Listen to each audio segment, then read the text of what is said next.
Now we're ready to start on our hem. So I'm going to pull my shorts off the ironing table. And again, I'm using the pointy tip to help this be easier. Here's one leg of my shorts, but first thing, I want to turn this whole thing right side out. Right side out. Here's one leg, and I'm going to stuff the leg around the edge. So I've got one layer of fabric here. I personally prefer to start at the inseam when I am doing hems, or the outseam, but this only has an inseam. So this is where our thread tracing comes in handy, because what we're going to do with the wrong side facing up, we're going to fold this over using our thread tracing as a guide. That is where we are folding to. So it's kind of helpful if you can roll the whole hem out of your way. So I'm going to just kind of manipulate the fabric with my hands first to make sure that the thread traced edge is the fold. And that is what I'm going to press. Okay, and then I'm going to rotate this around the edge of my iron, leaving a small section that was pressed onto the iron. Get the fabric in place with my fingers. You can see that stitching from my hand thread tracing. Give that a good press. We're going to go all the way around until we come back to the inseam. That's one of the reasons I like to start with the inseam or the outseam, is it makes it much easier to figure out where did I start and where did I stop, besides how flat did this stitching, did this hem get pressed.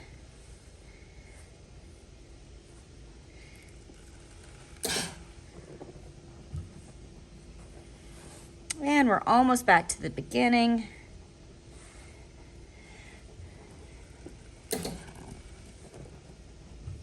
right, if I were to rotate it a little bit more, we're back at our inseam. I'm gonna give this section just one more quick little press. All right, so that's step one. Now, the next thing I'm gonna do is I'm gonna open this back up. There we go, all the way around.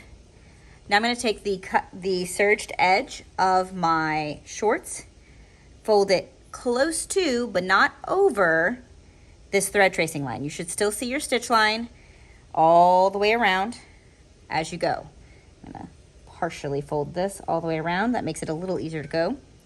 And make sure as you're folding, especially on the inseam, that you're not pulling it sideways. Your seam right here should line up perfectly with each other. This is a straight edge all the way around.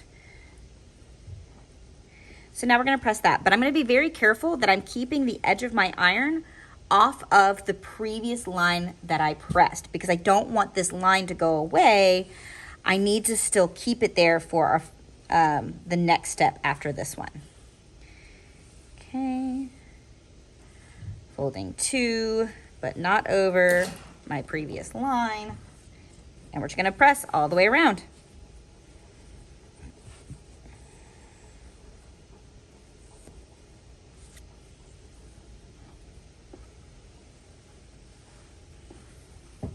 If you go over this fold, that's okay. Just try not to, because then you can press that crease back out, and we're gonna use that crease to our advantage on the next step. If you're using the Buffalo Plaid in class and you've cut your fabric correctly on grain, you can see when you fold it up that you can match up the lines of the pattern from the right side and the wrong side. And that makes this job a little easier. So you can see how everything is just folding up perfectly straight. We're not putting any curves into this hem. Okay, now we're back at the beginning. Get this last little spot one more time.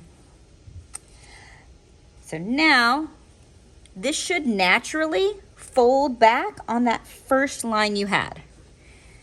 If it feels a little wonky, you can give it another press. I'm gonna go ahead and do that just because it makes me feel better. I like to press both layers all the way through after this point, and I'm gonna press, and then I'm gonna pin.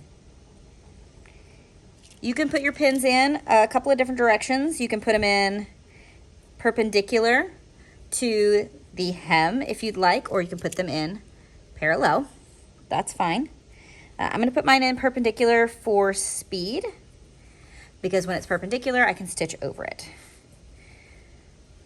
So here's the next section. Press that. Remember, do not let the iron touch the heads of your pins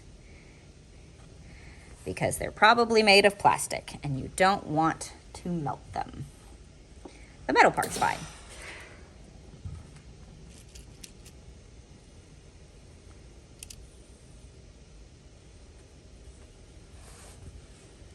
And I'm just going to keep going around.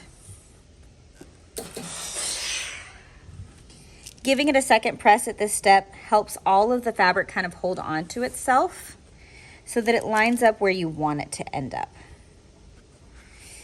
Remember, the number one thing, especially in my experience, that makes a garment look like it was done by a professional versus a beginner is how many times it got pressed in the process.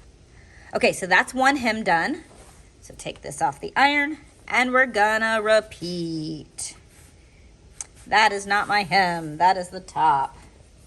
Make sure you're grabbing the right part of your shorts. There's the other half. Kind of get this folded all the way around. It's kind of like cuffing your pants. If you've ever cuffed the bottom of your pants, it's a lot what it feels like.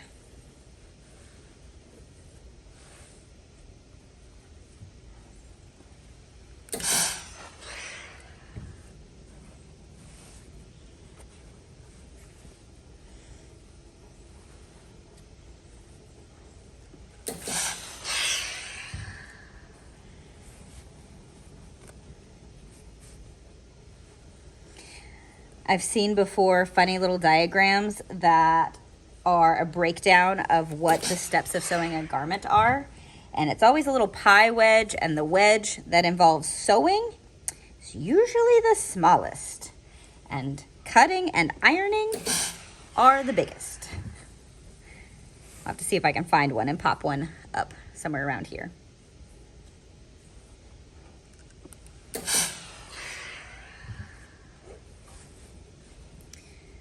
Back where I started. Open this up.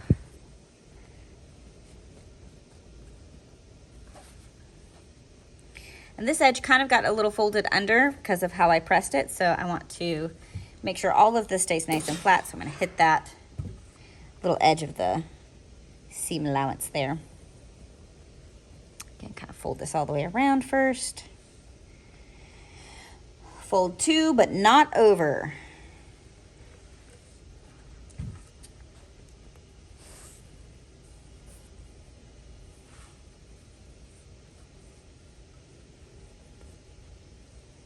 Come on, cooperate all the way around.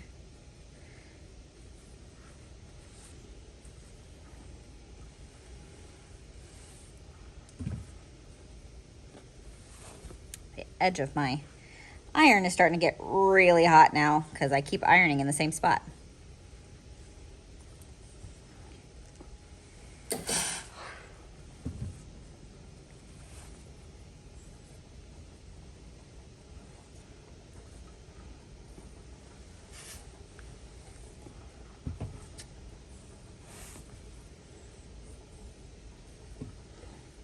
I'm almost back around to where I started. There I am. Okay, last pressing step. Fold it all back on that other line. Kind of roll that around all the way so I can just move a little faster. Press again. And then pin. You probably can't tell on the video, but I can see in person that as soon as I take my iron off and I put my pin against it, there's actually the metal of my pins are fogging up because everything's so hot.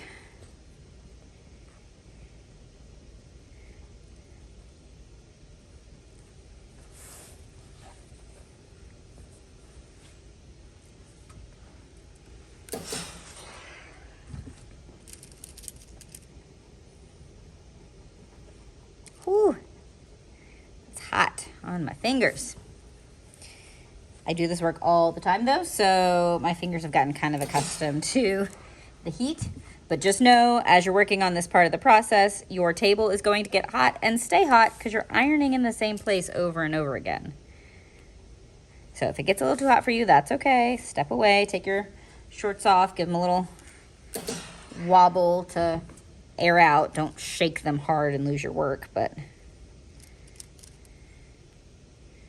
that is a really short pin. There we go. And I'm back where I started. I'm gonna take this pin out so I can press right there because it didn't quite get flat. All right. There we go. Now we're ready to take this to the sewing machine. Before I start sewing, I want to point out that I have changed my bobbin thread to red, mostly so that you guys can see the difference between where the top thread is going to end up and where the bobbin thread is going to end up on how we're sewing this. And another thing I'm going to do before I start sewing is I'm going to take this whole side section off. This gives us a nice arm to wrap the hem of our shorts around. There's actually space underneath here. My whole hand can fit underneath comfortably. This allows the fabric to rotate easily under the edge of the machine. So I'm going to find one of my hems. I'm going to find the end seam because that's where I like to start. And I'm just going to stitch right next to the fold right here. Always start with a back stitch. And what I'm going to do, just to make sure that this stays even and pretty all the way through, is there's a little window right here on my presser foot.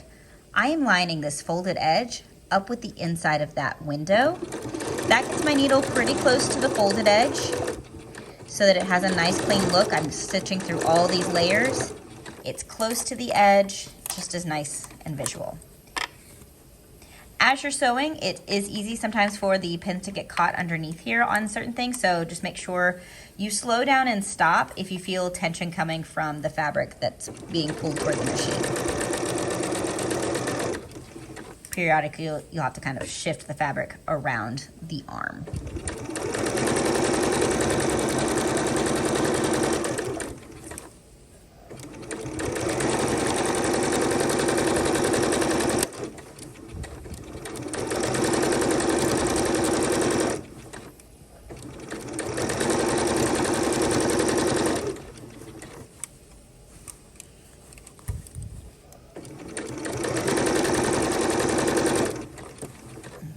Back around where I started, it was wanting to kind of bunch up on me. So I'm going to smooth it out before I get there. Okay, we're back where we started. So I'm going to go right on top of those last row of stitches to do my back stitch so it's all perfectly clear. Cut my threads, and then we're going to look at the other side so you can see how the top thread and the bobbin thread match up. Okay, so now you can see from the inside, the bobbin thread is actually what's showing on this side. Ooh, I should have been taking my pins out as I went because it's catching at each of the pins. This yellow is really bright, so you're actually seeing the top thread loop through with this yellow. This is why when we're sewing a garment, most of the time we want the top thread and the bobbin to be the exact same color so that they match all the way around. Okay, so I'm going to do the next hem by taking the pins out as I go, and that should fix these little loops that are appearing underneath the pins where it's stitched over them. See, it's not showing up. It's showing up on most of them. That's not too bad.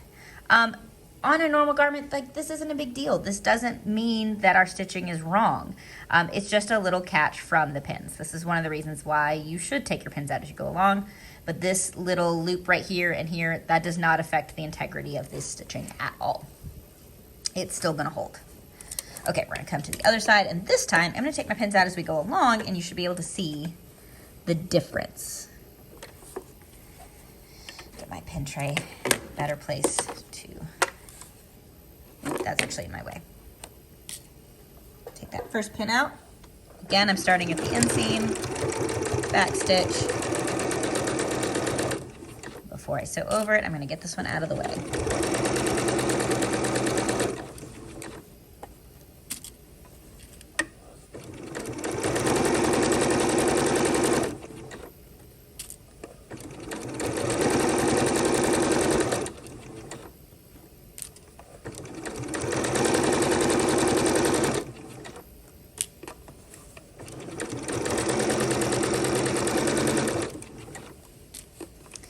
you take your pins out as you go, you also don't have to take your pins out when you're done. Kind of killing two birds with one stone. All right, this is wanting to bunch up under here. Get that out of my way. Ooh, I can feel some bunchy stuff happening under here. So I always like to keep one hand under my fabric so I can feel any potential tangles that occur. Nice and smooth and flat.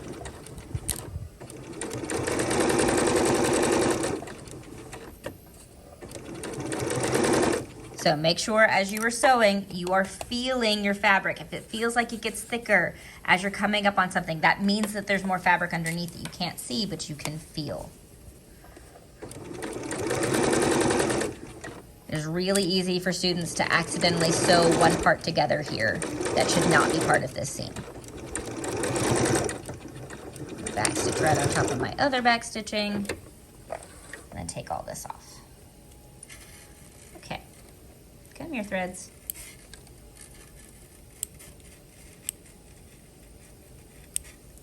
Okay, so let's take a look at the inside of this one. Much better. Now we just have those little tiny yellow dots. That is our top thread. This is why we use thread that matches the top and bottom. Okay, so we're finished with our hem and we're on to the next step. All right, correction, before we move off of our hem, we do want to press all of this. I'm gonna do like I did before, slide the hem around the edge of the iron and just press on top. Lock those stitches down. Now this is the point when I would be making a garment for a production or for myself that I would take out this thread tracing. It's really easy to pull out. Once you get that first stitch out of your way, it just kind of pulls right out. But for this project, I want you to leave the stitching in. This makes, I'm gonna check to see if it's still there. You'll lose points if it has been removed because then I won't know that you did it. But once you get your shorts back, you are more than welcome to take out all of this thread tracing because you don't want it to start pulling out after you've washed everything. Okay, so there's one, pressed, flip this around, do the other one.